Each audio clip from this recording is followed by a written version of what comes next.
chỉ anh chỉ có xưa cũng nhẹ có lời chỉ anh nhẹ có xưa cũng nhẹ có cha chỉ anh nhẹ có xưa nhẹ chỉ sai ta hay cho chỉ tao xa bia chỉ hay chăng chỉ anh nhẹ có xưa cũng lúc có lời chỉ anh lúc có xưa cũng lúc có hay chỉ anh lúc có xưa lúc có ý lời có quay ở đàn chân lúc cũng nai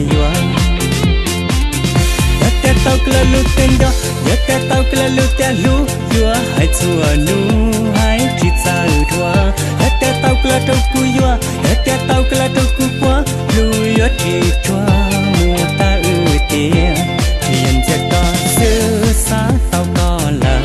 chỉ xa tao xưa xa tao tia tia, chỉ anh chỉ có xưa chẳng có cơ xia, lu tia thon chân kia cho mùa phi cha lana. Lẽ chỉ cho xa cho để có ý lần tên gì rồi sẽ thì lẽ cả lẽ chỉ cho xa tao để có thì vừa rong thọ vừa trả thì lấy tao thì lấy co lần câu nhỏ nằm nề lên mặt ở giấc của cả có bờ cả giấc cũng nông xe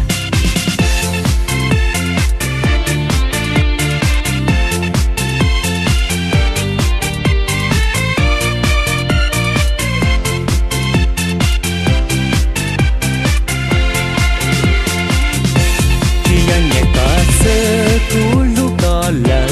chỉ anh lúc có xưa cú lúc có hàng chỉ anh lúc có xưa lúc có ý lời có quay ở đàn chân lúc cú nai yuan đất tao cứ lúc tên đó đất tao cứ lúc tên lúc vừa hai chùa nu hai chỉ sao thua đất tao cứ trâu cú vừa đất tao cứ trâu cú quá lui ở chỉ chua mùa ta tiền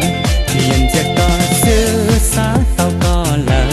chỉ xa tao xưa xa tao tia tia chỉ anh chỉ có xưa chẳng có cơ xia lúc tia thon chân kia cho mùa phi cha lana đất tao cứ lúc tên đó đất tao cứ lúc tia lúc vừa hai chùa nu hai chỉ sao thua